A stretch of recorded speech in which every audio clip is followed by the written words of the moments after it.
আপনি দালালি করবেন, চাটুকারিতা করবেন, যা ইচ্ছা করুন। আপনার নেত্রী নয়, রাজ্যের মুখ্যমন্ত্রীকে আমি বিধানসভায় জবাব নেব। আমি বলবো আপনি এখানে সেকশন কম দেবেন, 294 লোকের সামনে আপনার মুখ্যমন্ত্রী আমার মুখ্যমন্ত্রীকে বলবো আপনার কি অপদার্থ অফিসার রেখেছেন যে সেকশন সে জানে না।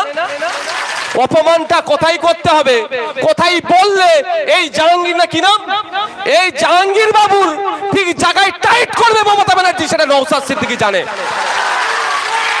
আপনি এখানকার চাটুকারী নেতার কথা শুনে সেকশন কমিয়ে দিচ্ছেন, দালালি করছেন। বড়বাবুকে বলছি আমি ঠিক জায়গায় আপনার কোথায় টাইট করতে হবে আমি ঠিক জানি।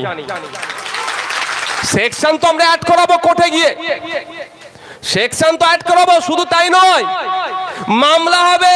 এই ভ্যাকেশন কাটুক না, আবার ফজিলা কাজী মামলা করবে যে থানায় নিয়েছে আমাকে কি বলানোর জন্য প্রেসার করানো হয়েছে, কি ভিডিও হয়েছে, এ মামলাও হবে।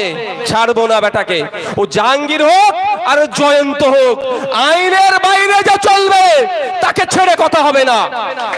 সে তো আইনি লড়াই হবে, কিন্তু উনি যাদের হয়ে দালালি করছেন তাদের নেত্রী দিয়ে একটু জ্ঞান দিতে হবে না ভাই? হ্যাঁ, কিভাবে হবে? ও এখানে ডিস্টার্ব করেছে, আমি বিধানসভায় যে মুখ্যমন্ত্রীকে ডিস্টার্ব করব। আমি মুখ্যমন্ত্রীকে বলবো আপনার ওই পদ ছেড়ে দেন, আপনি অপদার্থ, আপনি ব্যর্থ, আপনার থানার আইসি সেকশন জানে না কোনটা কি সেকশন হয়। আমি বলবো তো, উনি তারপরে নিশ্চিতভাবে খবর নেবে। আর ভালো করে জানেন বিধানসভার মধ্যে বিধানসভার বাইরে নওশাদ সিদ্দিকী যেটা বলে ফাউ কথা বলে না। নওশাদ সিদ্দিকীর কথা যেটা বলে নিশ্চিত কিছু কারণ আছে। আমি এইরকম ভাবে বলবো, 9 তারিখ থেকে অ্যাসেম্বলি শুরু হচ্ছে। জাহাঙ্গীর সাহেবকে বলছি কোন বাবা আছে বলবেন আমার কথাটাকে আটকাতে।